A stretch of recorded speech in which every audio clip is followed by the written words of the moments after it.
அன்பார்ந்த சகோதர சகோதரிகளே, இயேசு கிறிஸ்து நாமத்தினால உங்களை நான் வாழ்த்துகிறேன். கடந்த வீடியோல நம்ம விருந்தை பத்தி பார்த்தோம். யார் யாரெல்லாம் விருந்தாளிகள் அப்படின்ற நிகழ்ச்சியை கடந்த வீடியோல பார்த்தோம். இப்போ மணப்பெண்ணு ஆயிஷாங்க மணமகனுடைய வீட்டுக்கு போயிட்டாங்க. வெண்வஸ்திரம் மெல்லி ஆடை அவளுக்கு கொடுக்கப்பட்டது. கல்யாணத்துக்குரிய ஆடையை உடுத்திட்டு வந்த பிறகு நம் பிதாவாகிய தேவன் மணவாளன் கிட்ட சபையாகிய மணவாட்டியை ஒப்படைக்கிறாரு. அதான் திருமணம். ஒப்படைச்சிட்டு பிறகு தான் திருமண விருந்து யார் யார் வந்து சாப்பிடுவாங்க, விருந்தினர் யார், பார்வையாளர் யார் அப்படின்றத கடந்த வீடியோவில் நம்ம பார்த்தோம். இப்போ திருமணம் எல்லாம் முடிஞ்சிச்சு, சாப்பாடெல்லாம் சாப்பிட்டாங்க, எல்லாம் ஆளெல்லாம் போயிட்டாங்க. இப்போ இந்த கல்யாண பையனும் பொண்ணு என்ன பண்ணுவாங்க? இந்த பூமிக்குரிய விஷயத்துல நம்ம பேசுவோம். உலக வழக்கப்படியான கல்யாண நாளில் கல்யாண விருந்துக்கு பின் என்ன நடக்கும்? விருந்தாளிகள் தங்களுக்குள்ளே இப்போ சாப்பிட்டாங்க. கல்யாணத்துக்கு வந்தவங்க எல்லாம் சாப்பிட்டாங்க. நல்லா சாப்பிட்ட பிறகு என்ன பண்ணுவாங்க? கல்யாணம் முடிஞ்சிட்ட பிறகு என்ன நடக்கும்? தங்களுக்குள்ளே களிப்புடனே உல்லாசங்களில் காணப்படுவார்கள். உல்லாசங்களில் ஊர் பயணம் போகிறதுக்கு சாப்பிட்ட பிறகு அவங்க ஊர் பயணம் போவாங்க இல்லையா? அது நடக்குமா? அதுக்கு முன்னாடி இதெல்லாம் விருந்தெல்லாம் சாப்பிட்ட பிறகு பாட்டுக்களும் நடனங்களும் இடம்பெறும். பாடல் இருக்கும், கச்சேரி, பாட்டு கச்சேரி, பாடல் பரலோகத்தில் நடக்கும். நடனம் இருக்கும். இந்த பூமியில ஆண்டவரை நம்ம ஆராதிக்கும் பொழுது நம்ம ஒரு சிலர் நடனம் ஆடுறாங்க. அதை தப்பா நினைக்கிறாங்க நிறைய பேர். கடவுளை இப்படியா தொழுது கொள்றது, இவ்வளோ ஆக்ரோஷமா அப்படின்னு இந்த ஜான் ஜெபராஜை பற்றியெல்லாம் ரொம்ப கேவலமா பேசுறாங்க. ஆனா நடனம் பரலோகத்தில் இருக்குதுங்க. தாவீது ராஜா கூட நடனம் ஆடினாரு. திருமணத்துக்கு அப்புறம் பரலோகத்துல திருமணத்துக்கு அப்புறம் பாடல்களும் நடனங்களும் இருக்குது. சந்தோஷம், களிப்பு, மகிழ்ச்சி, ஆரவாரம் இதெல்லாம் பரலோகத்தில் இருக்குது. அதனுடைய சாயல் தான் இந்த பூமியில நம்ம தேவனை ஆராதிக்கும் போது பரிசுத்த ஆவியினால நிரப்பப்பட்டு ஆவியில நிரம்பி ஆண்டவரை ஆராதிக்கும் பொழுது பாடல் பாடி துதிக்கும் போது அவங்க உடம்பு கல்லு மாதிரி ஒரே இடத்துல இருக்காதுமா. அந்த சரீரம் தானாவே அசைய ஆரம்பிச்சிடும். அந்த சரீரம் தானாவே அசையும். அது இயற்கை. சந்தோஷத்தினால நடனம் ஆடுறது. தவறான கண்ணோட்டத்தோட ஆக்வடா ஒரு அசிங்கமாலாம் நடக்கிற நடனத்தை நான் சொல்லலை. அதெல்லாம் தப்பு. ஆவிக்குரிய விஷயத்துல ஆவியில நம்ம நிரப்பப்படும் போது, தேவனோடு நம்ம ஐக்கியமா இருக்கும்போது சந்தோஷமா இருக்கு. தேவ பிரசன்னம் நம்மளை மூடும் பொழுது, தேவ பிரசன்னத்துக்குள்ள நம்ம இருக்கும் பொழுது நம்ம ஆவி ஆத்மா அப்படி துள்ளுவான், அடக்க முடியாது. சந்தோஷமா இருக்கும். ஆண்டவரோட இணைஞ்சிருக்கிற அந்த ஐக்கியத்தினால உண்டான அன்பு, அந்த சந்தோஷத்தினால சரீரம் தானாவே ஆட ஆரம்பிக்கும். நம்மளுக்கு நம்ம வேதத்துல கூட பழைய ஏற்பாட்டு காலத்துல வசனம் என்ன சொல்லுது? தேவ ஆவியானவர் நீரின் மீது அசைவாடி கொண்டிருந்தார். அசைவாடுறாராம். தேவ ஆவியானவர் நீரின் மீது அசைவாடி கொண்டிருந்தார் நம்ம படிக்கிறோம். அசைவாடுதல்னா என்னங்க? நடனம் ஆடுது. அதனால தான் இந்துக்கள் கூட ஒரு தெய்வத்துக்கு பேர் இருக்குது, நடராஜ பெருமாள் அப்படின்னு ஒரு பேர் கூட இருக்குதுமா. தேவாவியானவர் நீரின் மீது அசைவாடினார், அசைவாடி கொண்டிருந்தார். அப்படின்னா பொம்மை மாதிரி கல் மாதிரி ஒரே இடத்துல இல்லைங்க. தேவ பிரசன்னம், தேவ ஆவியானவர் இருக்கிற இடத்துல, மனிதனும் கடவுளும் ஒன்றாய் இணைந்து இருக்கிற இடத்துல அக்களிப்பு, சந்தோஷம், நடனம், பாட்டு இருக்கும். பரலோகத்திலையும் திருமணம் ஆயிட்ட பிறகு, விருந்தெல்லாம் சாப்பிட்ட பிறகு என்னத்துல ஈடுபடுறாங்க? பாட்டுல ஈடுபடுறாங்க, நடனத்துல ஈடுபடுறாங்களா? நடனமும் இடம்பெறும். அதன் பின் இந்த பூமியில் கூட அப்படிதான் நடக்குது. திருமணம் எல்லாம் ஆயிட்ட பிறகு, சாப்பிட்டெல்லாம் ஆன பிறகு எல்லாம் பாட்டு பாடுறாங்க, நடனம் ஆடுறாங்க. அதெல்லாம் முடிஞ்ச பிறகு, அதன் பின் இதெல்லாம் முடிஞ்சிட்டு பிறகு என்ன பண்றாங்க? அதன் பின் மணமகனும் மணமகளும் தங்கள் ஆடைகளை மாற்றி பிரயாணத்துக்குரிய ஆடைகளை தரித்து கொண்டு பிரயாணப்பட்டு விடுவார்கள். இப்ப திருமணத்துக்குரிய ஆடைகளை தான் மணமகனும் மணவாளனும் மணப்பெண்ணும் இருக்கிறாங்க, கல்யாண ட்ரெஸ்ஸுக்கு இருக்கிறாங்க. கல்யாணம் எல்லாம் முடிஞ்சிச்சு, சாப்பிட்டாங்க, நடனம் எல்லாம் முடிஞ்சிச்சு, பாட்டுக்கிட்டு எல்லாம் முடிஞ்சு போச்சு. அவங்க எல்லா வீட்டுக்கு அவங்க போயிட்டாங்க. இப்ப திருமணம் ஆன இந்த பெண்ணும் இந்த மணமகனும் என்ன பண்ணுவாங்க?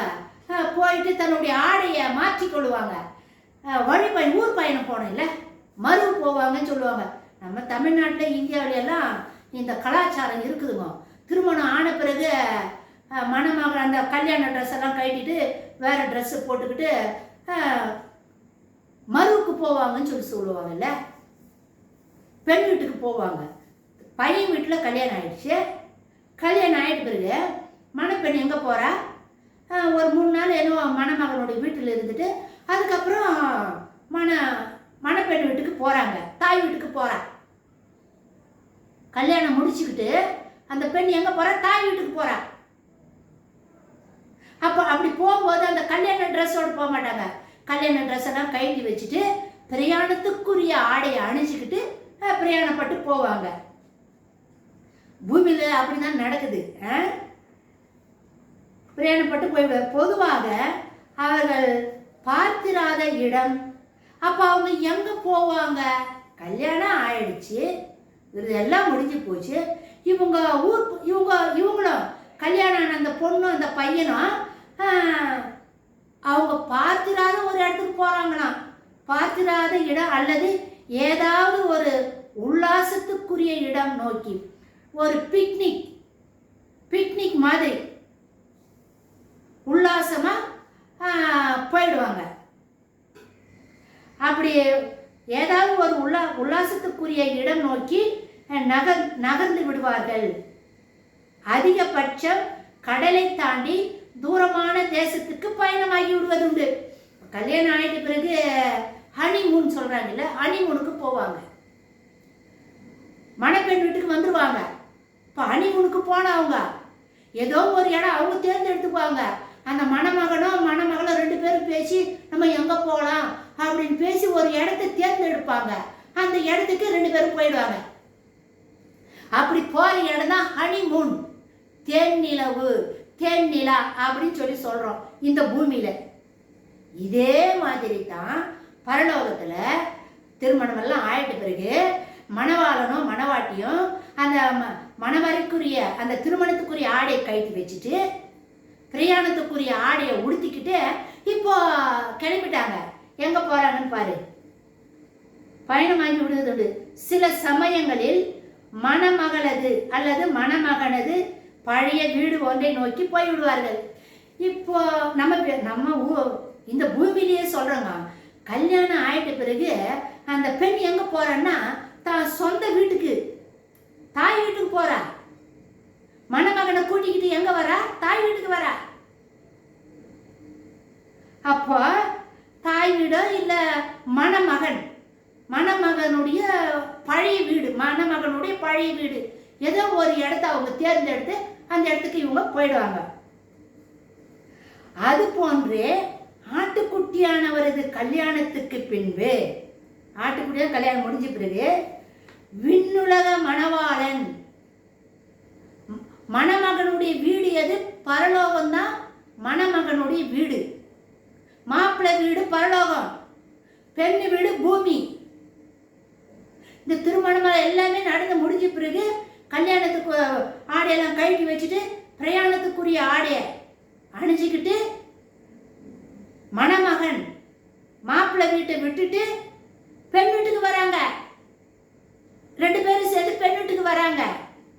ஆட்டுக்குட்டியானவரது கல்யாணத்துக்கு பின்பு விண்ணுலக மணவாளன் தனது மணவாட்டியை அழைத்து கொண்டு சபையை, மணவாட்டியாகிய சபையை அழைத்து கொண்டு ஓர் பிரயாணத்தை மேற்கொள்வார். ஓர் வழிபயணத்தை இவங்க மேற்கொள்ளுவாங்க, வழிபயணம் செய்வாங்க. எங்க வராங்க பாரு. அந்த பிரயாணம் எதை நோக்கி இருக்கும் என்றால், அந்த அவங்க செய்கிற அந்த வழி பயணம், அந்த பிரயாணம் எதை நோக்கி இருக்கும்னா, மணவாட்டினது பழைய வீடாகிய இந்த பூமியையே அது அதிக பொருத்தமாக இருக்கும் என்பதால் அவ்விதம் தெரிந்து கொள்ளுவார்கள். அந்த பிரயாணம் எதை நோக்கி இருக்கும் என்றால், மணவாட்டியினுடைய பழைய வீடு. இந்த மணப்பெண்ணுடைய வீடு எது? பூமி தான் அவளுடைய சொந்த தாய் வீடு. இந்த பெண்ணுக்கு தாய் வீடு எதுனா பூமி தான் அவளுடைய தாய் வீடு. பையனுடைய வீடு, மணமகனுடைய வீடு எதுனா பரலோகம் தான் மணமகனுடைய வீடு. அப்ப இந்த பூமியிலிருந்து மணப்பெண்ணை அழைச்சிட்டு போய் மணமகனுடைய வீட்டில் திருமணம் நடந்து விருந்தெல்லாம் சாப்பிட்டு எல்லாம் முடிச்ச பிறகு தேனிலவுக்கு வந்துடுறாங்க, ஹனிமூனுக்கு வராங்க. இவங்க ஹனிமூனுக்கு போகிறதுக்கு இவங்க 2 பேரும் பேசின இடம் எது தெரியுமா? 2 பேருன்றது எது தெரியுமா? மணவாளனாகிய இயேசுவோ மணவாட்டியாகிய சபை. இது ரெண்டும், இவங்க 2 பேரும் தான் மணவாளன் மணவாட்டி. இவங்க 2 பேரும் பேசி கொண்ட இடம் எது தெரியுமா? இந்த பூமி தான். இந்த பூமி தான் மணப்பெண்ணுடைய வீடு. பெண் வீட்டுக்கு வராங்கப்பா, திருமணம் ஆயிடுச்சு, மருவுக்கு வராங்க, பெண் வீட்டுக்கு வராங்க, இந்த பூமிக்கு வராங்க. யாரு? மணமகனோ மணமகளோ பெண் வீட்டுக்கு, இந்த பூமி தான் பெண் வீட்டுக்கு வராங்க.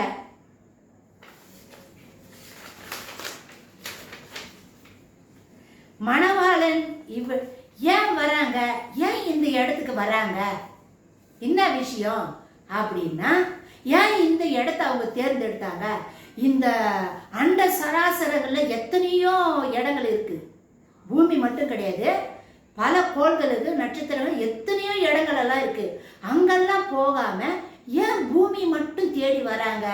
இவங்க 2 பேரும் பேசி வச்சுக்கின்னு பூமிக்கு மட்டும் ஏன் வராங்க அப்படின்னா, மணவாளன் இவ்விடத்தில் தான் பாடுபட்டு இரத்தம் சிந்தி மரித்ததினால் மீட்புக்கானதை நிறைவேற்றி அவ்விதமாக மணவாளன் தமது சொந்த இரத்தத்தையே விளைகரையமாக கொடுத்து மணவாட்டியை வாங்கி தமக்குரிமையாக்கி மீட்டு கொண்டார். ஏன் இந்த பூமிக்கு வந்தார்னா, மணவாளனாகி இயேசு கிறிஸ்து முதல் தர இந்த பூமிக்கு வந்து பாடுபட்டு ரத்தம் சிந்தி உயிரை கொடுத்து, ரத்தத்தை கொடுத்து விலை கொடுத்து வாங்கிட்டாரு. யாரு? இந்த பெண்ணை, இந்த மணப்பெண்ணை. அதனால தான் ரத்தத்துல முத்திரை இருது. ரட்சிப்புன்றது ரத்தத்தினுடைய அடையாளம். ரத்தத்தினால கழுவி சுத்தம் பண்ணி மீட்பின் ஆடையினால மூடி, இவ எனக்குரியவள், நீ என்னுடையவள், எனக்கு சொந்தமானவ அப்படின்னு இந்த பூமியில வந்துதான் இந்த மணவாளன் இந்த மாதிரி காரியத்தெல்லாம் செஞ்சாரு சொல்லி அந்த மணப்பெண்ணை மீட்டு எடுத்தாரு. இன்னொருத்தங்கிட்ட பாவம் என்ற சிறைச்சாலையில் இருந்து, பாவம் என்ற அடிமைதனத்தில் இருந்து, பாவ உலகத்தில் இருந்து இந்த மணப்பெண்ணை ரத்தம் கொடுத்து விளைகரையமா ரத்தத்தை கொடுத்து உயிரை கொடுத்து இந்த மணப்பெண்ணை மீட்டு எடுக்கிறாரு. இந்த பூமியில தான் அந்த காரியத்தை பண்ணாரு. யாரு? அந்த மணவாளனாகி இயேசு கிறிஸ்து. இவ்விடத்தில் தான் அவரது சொந்த ஜனங்கள் அவரை புறக்கணித்து அவரது ராஜரீக உரிமையை உதறி தள்ளினார்கள். இந்த பூமியில தான் அவர் வரும்போது, நீ ராஜா இல்ல, நீ ஆஃப்டர் ஆல் ஒரு குடிசையில பிறந்த பையன், நீ போய் கடவுளா, நீ தச்சனுடைய மகனாச்சே, நீ எப்படி உன்னை தேவனாக்கி கொள்ளலாம் அப்படின்னு ராஜாவா ஏற்றுக்கொள்ளல. எங்க இந்த பூமியில, இந்த மணப்பெண் இருக்கிற இந்த இடத்துல, இந்த பூமியில அவருடைய சொந்த ஜனங்கள் அவரை ஏற்றுக்கொள்ளாம புறக்கணிச்சிட்டாங்க, உதறி தள்ளிட்டாங்க. நீ ராஜா கிடையாது, நீ சாதாரண ஒரு ஆளு, நீ தெய்வம் கிடையாது அப்படின்னு அவரை ஏற்றுக்கொள்ளாம மறுதளிச்சு புறமே தள்ளிட்டாங்க, ஏற்றுக்கொள்ளல. ஆனா இப்ப அவர் வரும்பொழுது ராஜாதி ராஜாவா வருவாரு, யூத ராஜாதி ராஜாவாக இந்த பூமிக்கு மணவாட்டி கூட்டிக்கிட்டு இந்த பூமிக்கு வருவாரு. அதே இடத்துக்கு மணவாளனாக வரும்பொழுது உதறி தள்ளிட்ட, நீ ஏற்றுக்கொள்ளல. அப்ப நீ என்ன ஏற்றுக்கொள்ளல? சாதாரண ஒரு ஆளு, தச்சனுடைய மகன், குடிசில பிறந்தவன், இவன் போயா கடவுள்னு என்னை உதறி தள்ளிட்டு. அந்த உதறி தள்ளின அதே இடத்துக்கு மணவாட்டி கூட்டிட்டு வராரு. வரும்பொழுது அவர் தம் சொன்னபடியே தேவனுடைய குமாரன் என்பதையும், இப்ப முதல் தேவனுடைய குமாரன்றதை ஏற்றுக்கொள்ளல, ஏற்றுக்கொள்ளாம தான் புறக்கணிக்கப்பட்டு சிலுவையில் அடிச்சு அவரை தொங்க வச்சது சிலுவையில. ஆனா இந்த முறை அவரு தேவனுடைய குமாரன் தான் அப்படின்னும் என்பதையும், தாம் ராஜரீக உரிமையாளனே என்று, இந்த உலகத்துக்கு உரிமைக்காரன் யாருன்னா நான் தான் உரிமையாளன், அப்படி என்னை ஏற்றுக்கொள்ளல. இப்போ நான் தேவனுடைய குமாரன் தான், இந்த பூமியினுடைய ராஜா நான் தான், உண்மையான ராஜா நான் தான், போலியான ராஜா நான் இல்லை, உண்மையான ராஜா அப்படின்னு நிரூபித்து காட்டுறதுக்காகத்தான் மணவாட்டி கூட்டிக்கிட்டு இந்த பூமிக்கு எங்க உதறி தள்ளப்பட்டாங்களோ, புறக்கணிக்கப்பட்டாங்களோ, ஒதுக்கப்பட்டு ஓரங்கப்பட்டு சிலுவையில் அடிச்சு தொங்க வச்சாங்களோ அந்த இடத்துக்கு வந்துட்டாரு இப்போ. ஆனால் போலி உரிமையாளனே என்று, போலி உரிமையாளன் அல்ல. போலி உரிமையாளன் யாரு? சாத்தான் தான் போலி உரிமை. இந்த பூமியும், இந்த பூமி எதுக்கு சொந்தமானதுன்றான், இந்த பூமியினுடைய ராஜான்றான். இயேசு சாமியை சோதிக்கப்படும் பொழுது பார், இந்த பூமியில இருக்கிறது எல்லாம் என்கிட்ட கொடுக்கப்பட்டிருக்குது, ஒரே ஒரு முறை என்ன நீ தண்டனிட்டு வணங்க, இதெல்லாம் உனக்கு நான் கொடுத்துட்டேன்னு சொல்லிட்டு மூணாவது கட்டமா இயேசுவை சோதிக்கும் பொழுது சாத்தான் சொன்னான், இந்த பூமி என்கிட்ட ஒப்படைக்கப்பட்டிருக்குது, எனக்கு சொந்தமானது இந்த பூமின்னு சாத்தான் உரிமை கொண்டாடினா. போலியான ராஜா. ஆனா உண்மையான ராஜா இப்போ வரும் பொழுது யார் தடுக்க முடியும்? நிரூபிச்சு காட்டுறாரு, நான் போலி கிடையாது, நான் தான் உண்மையான ராஜா அப்படின்னு இயேசு சாமிய ராஜாதி ராஜாவா தன்னை நிரூபிச்சு காட்டுறதுக்காக வருவார். அதனால தான் பூமியை தேர்ந்தெடுக்கிறாரு. இந்த பூமியில கூட இயேசு சாமிக்கு சோதனை வரும்பொழுது 3 கட்டமா சாத்தான் சோதிக்கிறான்.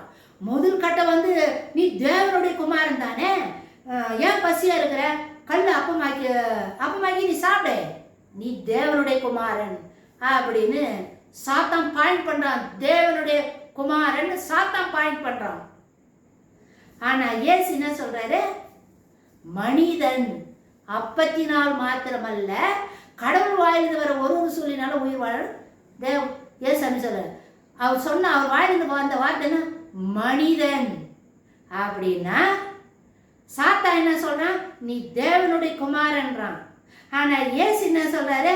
நான் மனிதனுடைய பிரதிநிதிடா, நான் மனிதனுடைய ரெப்ரசன்டேட்டிவ், நான் மனிதனா நான் மனிதன் அப்படின்றாரு.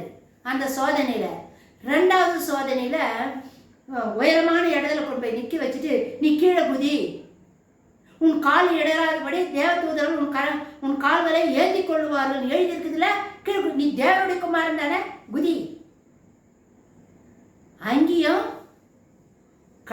நம்ம இயேசுசாமி நான் மனிதன் பெருமையை கொண்டு வரான், நீ குதி, தேவனுடைய குமாரன் சொல்லி சொல்றாங்க. ஆனா இவர் நான் மனிதன்றாரு. அப்பாலே போய் சாத்தானு விரட்டி அடிக்கிறாரு. உன் தேவனாகிய கர்த்தரை சோதியாதிருப்பாயாகன்றாரு.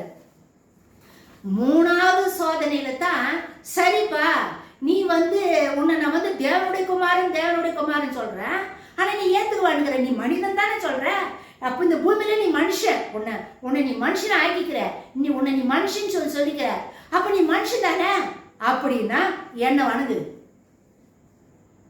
நீ மனுஷன் தானே சொல்ற அப்படின்னா என்ன வணங்கு, இதெல்லாம் நான் உனக்கு விட்டு கொடுத்துட்றேன் அப்படின்னு சாத்தான் சொல்றான். ஆண்டவரும் உன் தேவனாகிய கர்த்தரையே வணங்கி அவர் ஒருவரே ஆராதிப்பாயாக என்று எழுதப்பட்டிருக்கிறது. அப்பாலே போ சாத்தானை விரட்டி அடிக்கிறாரு. அவங்க என்ன சொல்றா, உலகத்தினுடைய செல்வ சேர்க்க ராட்சியங்களை காட்டி இது எனக்கு கொடுக்கப்பட்டிருக்குது, ஒரு முறை நீ என்னை விட்டு தடவிட்டு வணங்கன்றான் சாத்தான். இந்த உலகம் போலியான ராஜாவை ஏற்றுக்கொண்டிருக்குது. இந்த உலகத்துக்கு உரிமையாளர் நான் கிடையாது, நான் தான் உண்மையான உரிமையாளர், நான் தான் உண்மையான ராஜா அப்படின்ற நிரூபிச்சு காட்டுறதுக்காகத்தான் மணவாட்டி கூட்டிக்கிட்டு மணவாட்டியினுடைய இடத்துக்கே வராரு, இந்த பூமிக்கே வராரு. தேவனாகிய கர்த்தர் அவருக்கு பின்பு அவர் தம்முடைய பூமிக்குரிய ராஜ்யத்தை நிறுவுவார். இந்த பூமிக்கு வந்த பிறகு தன்னுடைய ராஜ்யத்தை அவர் நிறுவுவார். தேவனுடைய கர்த்தர் அரசாளுவாருங்க. ராஜ்யத்தை நிறுவார்னாக்கா இந்த பூமி அவர் அரசாளுவார். தேவனாகிய கர்த்தர் அவருக்கு தாவீதின் சிங்காசனத்தை கொடுப்பார். பிதாவாகிய தேவன் அந்த ராஜான்ற சிங்காசனத்தை ஆண்டவராகிய இயேசு கிறிஸ்துக்கு கொடுப்பாரு. அவரது மணவாட்டி அவரோடு கூட, யாருடைய மணவாட்டி? இயேசுக்கு மணவாளனுடைய மணவாட்டி மணவாளனோட கூட சேர்ந்து பூமிக்கு 2 பேரும் வந்துட்டாங்க இல்லையா, 1000 வருடம் அரசாளுவார்கள். 1000 வருஷம் 2 பேரும் சேர்ந்து மணவாளனும் மணவாட்டியும் இந்த பூமிக்கு 1000 வருஷம் அரசாளுவார்கள். இது இந்த 1000 ஆண்டு ஆட்சி செய்யறாங்க பத்தியா, இது தாங்க திருமணம் ஆன பிறகு அவங்க தேர்ந்தெடுத்த உல்லாசத்துக்கான ஒரு இடத்தை தேர்ந்தெடுத்தாங்க பாரு. தேன் நிலவு, ஹனிமூன் போறதுக்கு ஒரு இடத்தை தேர்ந்தெடுத்தாங்க பாரு. அந்த ஹனிமூன் தான் இந்த பூமி. இந்த பூமி தான் 1000 வருஷம் 2 பேரும், யாரு, மணவாளனும் மணவாட்டியும் சந்தோஷமா, எப்படி ஹனிமூனுக்கு அந்த மணமகளும் மணமகன் எப்படி சந்தோஷமா உல்லாசமா காலத்தை கழிக்கிறாங்களோ, அது போல இந்த பூமியில சபையாகிய மணவாட்டியும் மணவாளனும் சேர்ந்து சந்தோஷமா அக்களிப்பா மகிழ்ச்சியா இந்த பூமியில 1000 வருஷம் இருந்து ஆட்சி செய்வாங்க.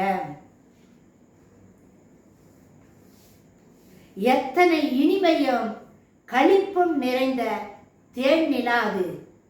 அத்தகைய தேன் நிலாவின் காலமான 1000 வருடங்கள் பூமியானது ராஜாதி ராஜாவும் அவரது துணைவியான சபையும், யாருடைய துணைவி?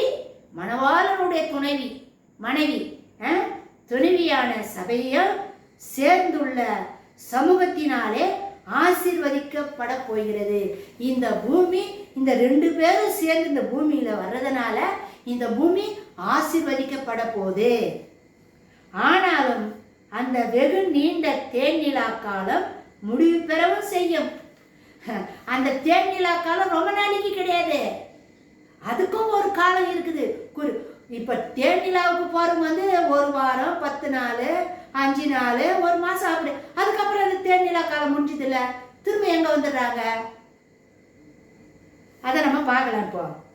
ஆனாலும் அந்த வெகு நீண்ட தேன்நிலா காலம் முடிவு பெறவும் செய்யவும், ஆனாலும் மணவாளனும் மணவாட்டியும் அல்ல, பின்னர் முடிவு பூமிக்குத்தான்.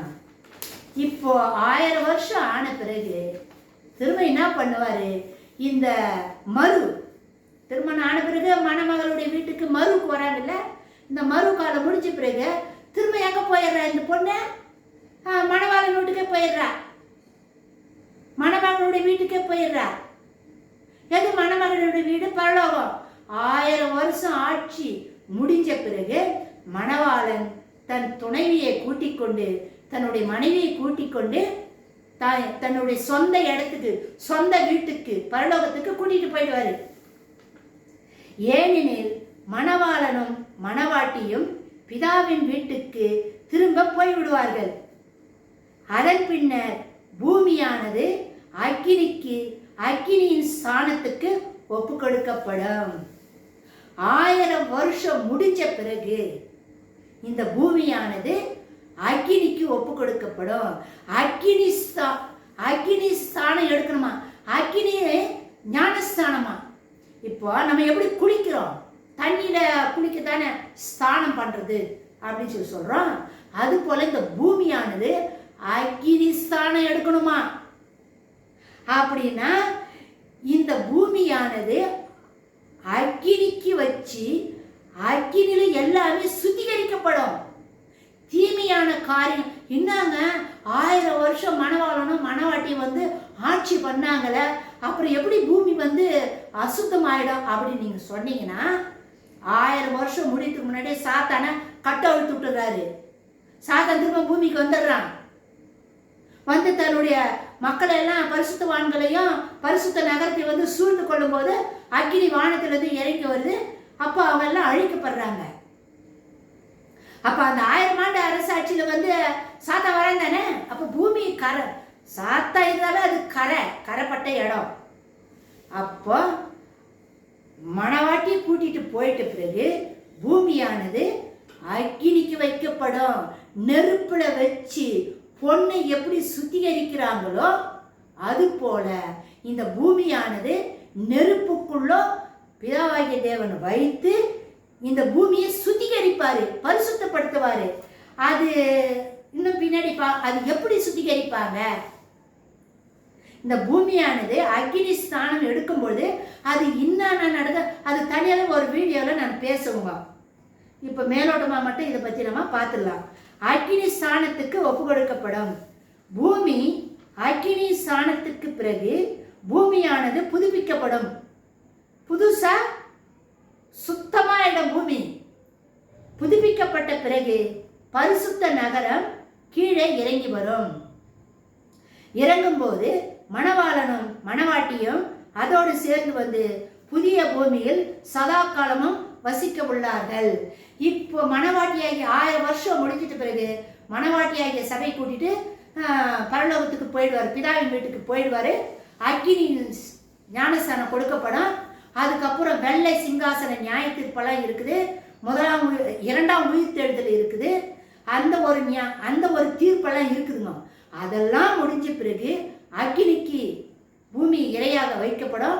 பூமி சுத்திகரிக்கப்பட்டு புதுசா மாத்தின பிறகு பரலோகத்தில் இருக்கிற எருசலேம், புதிய எருசலேம் கீழே இறங்கி வரும். புதிய எருசலேம் தான் மணவாட்டி. மணவாளனும் மணவாட்டியும் சேர்ந்து தான் புதிய எருசலேம். இந்த எருசலேமோட சேர்ந்து இந்த பூமிக்கு இவங்க வந்துருவாங்க. சதா காலங்களில இந்த பூமியில மணவாளனும் மணவாட்டி இருப்பாங்க. அதுதான் யுக ஆண்டு. அந்த யுக ஆண்டுக்கு கூட ஒரு காலத்தை நியமிச்சு வச்சிருக்கிறாரு. எவ்வளவு காலம்னா 33,000 காலம் வரைக்கும். 1000 வருஷத்துக்கு அப்புறம் அக்கினி ஸ்நானம் கொடுத்த பிறகு பரிசுத்த நகரம் பூமியில எருசலேம், பரிசுத்த நகரம் எருசலேம் பூமிக்கு இறங்கி வரும்பொழுது 33,000 வருஷம் இந்த பூமியில மணவாளனும் மணவாட்டியும் சதா காலங்களிலும் ஆட்சி செய்வாங்க. அதுக்கப்புறமா அதுவும் முடிவு பெற்றோம். முடிவு பெற்ற பிறகு பூமியும் வானமும் ஒன்னா இணைக்கப்பட்டுடும். வானமும் பூமியும் ஒன்னா ஆயிடும். அப்படின்னா பரலோகமும் பூமியும் ஒன்னாயிடும். ஒன்னு ஆயிட்ட பிறகு அதுக்கப்புறம் தான் நம்ம பிதாவாகிய தேவன் இந்த ராஜ்யத்தை இன்னும் விரிவுபடுத்துவார். எப்படி விரிவுபடுத்தார்னா, இந்த வானத்துல பூமி எவ்வளோ இடங்கள் இருக்கு, பல இடங்கள்ல தன்னுடைய ராஜ்யத்தை இவங்களை வச்சு நிறுவுவார். அது அவருடைய அனாதி தீர்மானம். அந்த அளவுக்கு நம்மளுக்கு இன்னும் செய்தி கிடைக்கலங்க. ஏனோக்கு புக்கை படிங்க. உங்களுக்கு கிடைச்ச ஏனோக்கு புக்கை படிங்க. அதனால் இப்போ திருமணம் ஆன பிறகு மணவாட்டியாகிய அந்த மணப்பெண்ணை கூட்டிக்கிட்டு இந்த பூமிக்கு வந்துடுறாரு. வந்து அவர் எப்படியெல்லாம் இருப்பாருன்றதை இப்போ நம்ம பேசியிருக்கிறோம். 1000 வருஷம்தான். அந்த தேனிலவு காலம் 1000 வருஷம். அப்புறம் முடிஞ்சு போயிடுறாங்க. அப்புறம் அக்னி ஸ்நானத்துக்கு அப்புறம் திரும்ப வராங்க. வந்து யுக யுக ஆண்டால் இந்த பூமியில் வாழ்வாங்க. அதுக்கப்புறம் மகா யுக ஆண்டு, யுகம் மகா பரிசுத்த யுக ஆண்டுன்னு ஒன்று வருதுங்க.